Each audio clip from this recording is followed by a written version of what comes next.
Okay, now it's time for the Patreon voice Q&A. We've done we only have two. We also don't have the professional Dan one. That's the best one ever still saved on here. But here's our first question. This is from we'll find out who it's from. Ready, Ian? Yes. Hey, Pat and Ian, this is Jeff from Chicago. Just wanted to know what your guys' thoughts were on YouTube pulling down Alex Jones' video pertaining to the Parkland survivors being actors. While I find the accusation deplorable and quote-unquote fake news, he, Alex Jones, has predictably used this to play the martyr, which has only gotten him and his awful channel more attention. What are your guys' thoughts? Thanks, and keep up the great work. Oh, well, thank you, Jeff from Chicago. Well, YouTube is a private organization that it's within their rights that they want to pull down shit they don't agree with. They have community standards. If we just started doing a video about, with hate speech or saying something awful, it's within their rights to pull it down. There's terms of service to do that. That's the simple part of it. The more complicated part of it is like, well, is this a slippery slope? If you take away his video about that, do you take down other videos because you don't like them? I think we are getting to a point where people are deciding that this is tough because you don't want to start just ripping people's thoughts away and then stamping on free speech. But when it gets so beyond the pale, when things first happen and you start just throwing conspiracy theories, I think it just rubs people the wrong way because you have a bunch of kids shot up and dead. Yeah. And so it's like, okay, this person's now making money and getting fame leeching off of this. And just throwing out shit that I don't think he probably even believes is true. It's just, that's his fucking act. That's his shtick. It's his shtick. He's insinuating that parents are lying about their kids being dead and making money. He did that. He did that 5-6 years ago with the shooting. It was in Sandy Hook. Sandy Hook. Yeah. And and now obviously with Parkland saying that, they're actors. It's disgusting. Frankly, fuck Alex Jones. I don't give a shit. It's very simple. My take on this. YouTube, much like Pat said, private company, they can do whatever they want. If I was in control of a place like YouTube and someone like Alex Jones put something like that up, I'd say, fuck you. It's gone. As far as Alex Jones getting more attention because of it, look, Alex Jones is going to get attention no matter what. Yeah, he's been retweeted by the president. So, I mean, YouTube's not generating him any more undue attention than he's already going to get from way too many facets in America. It's just going to happen.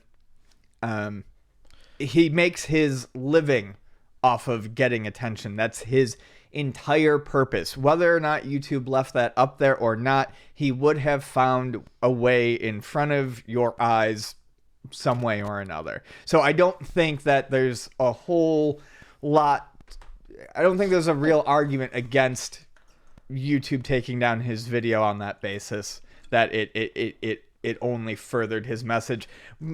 I didn't know that video was taken down until right now. Okay. But I've heard of it. I mean, I know what his stances are on these things because it's happened a while ago, but yeah. Yeah, but you can't go online.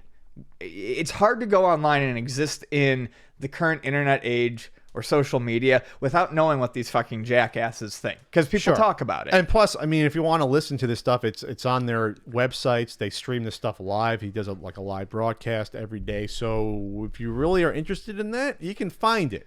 Right. So I'm not shedding too much of a tear. No. For something like this. If you want to talk about the moon landing being fake, I don't fucking care. But once you start getting into like people's kids being killed or 9/11 shit, where I'm sorry, like at some point you have to fucking have some. Using the word sensitive, yeah, you have to have some fucking empathy and sensitivity for people. You do. If you want to exist in civil society, you have to. Right. And there's even a way, if you want to talk about politicizing the event, you can do that without saying these fucking kids are actors. Right. It's like, okay, what are you basing that on? Some fake fucking posting you saw somewhere? At some point, it's not innocent speculation anymore. No, if you want to think it's damaging. It becomes damaging. It's like the whole thing with with what the hell the guy that people say that Hillary Clinton got killed. That Hannity, Seth Rich. Yeah, the Seth Rich family was like, Hannity, please fucking stop talking about this shit. Yeah. And Hannity's like, nope, not gonna stop. I'm gonna keep doing it. Fucking thumb. Well, Hannity's like probably the. I'd say Hannity's worse than Alex Jones. I would say probably if you know about Alex Jones' history, he's always been like that. I think Hannity is just an opportunistic pig. Yeah, I would. If you, I'd rather hang out with Alex Jones and have a beer than Sean Hannity. If I'm just saying, I'm not saying I'm gonna do it anytime soon. Oh, if I had a dude. choice, I'm just saying if I had a choice. Oh, my brain just fucking freaked out trying to Alex answer Jones that at least would probably question. make you laugh a bit with his crazy stuff. Hannity would be just shtick the whole time. I'm not kidding you. This thought trying to answer that question has just made me dizzy. Hey, let's go get some nachos and a beer. What do you say? Okay, What do you say? nope, we're moving on. Okay. Hey, this is Ben from Boston. I have a question about the Twin Galaxy situation. The emphasis seems to be you have to use a real arcade machine to set some of these high scores. But what happens later on, say 10 years down the line or whenever, some of these machines start breaking down and you can't find them so much anymore? What becomes the new standard for recording these scores, especially something that hasn't been released on any other platform like Donkey Kong? Thanks very much. Have a good day. Very good question, Ben from Boston. Hello, Boston Ben. I think the answer here is it's not that MAME is frowned upon in Twin Galaxies. It's that it has its own separate high score listing. Sure. It's not that it's considered easier or better or different. Or it's not that it's considered easier or better or worse or anything like that. It's acknowledged as different because it is. Because you can tinker with it. It has the save state stuff, Well, and the rewind stuff. And like I said before, and we mentioned this earlier in a segment, but beyond all that, there are ways to guarantee that that's not happening, but it just comes down to small differences in input and timing as well. Sure. So what happens is eventually there will be a natural progression as these things in the future, if people are still paying attention to this, as that dies off, it's just people are just going to naturally make that shift to this is where our focus is now going to be. I don't know, because I'm starting to like I've been communicating with you. I got that Miss Pac-Man cocktail, Right. and now I'm discovering there's a ton of repro boards out there for arcade machines now. You can reburn boards. You can buy these 44-in-1s and 60-in-1s. You can buy That's fair. you can buy the DK/DK Junior board, and so if you're using hardware that's comparable, if you're using a tube TV still, or you're using controllers and buttons, and it's still technically the same ROM in an arcade machine, is that far off from the original arcade at that point? That's a question that has to be looked at. It's not MAME.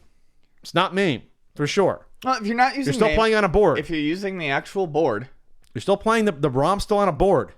So, well, a multi-board is different. Those are never 100% accurate. But if you're using the original board and all it had to do was get a ROM reflashed on it, but the arcade ROM is on that board. It's the real arcade ROM on that board. It's just shuffled around in a menu or whatever else. those are generally not considered to be Okay, perfect. but it's not MAME. It's No. somewhere in between, or somewhere closer to the arcade. I think we're going to get to that point. What if I broke the record playing on the multi board? The multi-boards, it wouldn't count. It wouldn't count for anything if I did that. I don't believe so. They wouldn't count it. They would say this isn't a board. This isn't MAME. It wouldn't matter. Generally, they're not considered to be accurate. How is MAME better than playing a ROM on a multi-board with real hardware and a real tube and everything Let's else? find out. You're gonna look that up? I think it's I'm curious just going to see what they say about it. because that's a good question. Because what happens in 25 years and you can't find like a pretty decent Centipede machine to play on? And what if you just have a rollerball on a mock-up MAME? You're saying that won't count for anything, or a multi-board, and you're playing a Centipede on that? It may not, but we're looking. I'm looking. Multi-board maybe. Is that something? Is that a thing with multi-board? Multi arcade board twin. We need a ruling here for Twin Galaxies. It seems like they're saying that multi-boards are still emulation of some sort. Of some sort. Yeah, so it's Okay. still emulation. So, I mean, right now... It's not software emulation, though. Actually, it probably could be if it's on a board and it's running from a menu. That could very well just be software Okay, on top emulation. of the hardware. Okay. Yeah. So, I mean, right now it's saying that multi-boards do not count. That'd be closer to MAME then? Yeah. Okay. So, Unless it's a reflashed original board. yeah, a we can reflashed original board is something entirely different. Okay. All right. Well, we might get there at some point, though. Especially for some of these machines that there's not a lot that exist. So there's that, but I Why mean, is Donkey Kong scaring me all the time? Donkey Kong, what are you staring at me for? I would say to the original question, I mean, all other loopholes disregarded for the moment. If the machines were to really start dying and there was nothing you could do, I think people would just have to start focusing on MAME records. And say, fuck it. We'll just... Yeah. It is what it is. Like I said, I don't think it's necessarily looked at as lesser. It's just looked at as different. And if the other option was no longer available, people would just settle on that being the way to go. Thanks for your question, guys. Again, it's patreon.com/CU podcast. Thanks so much for your support.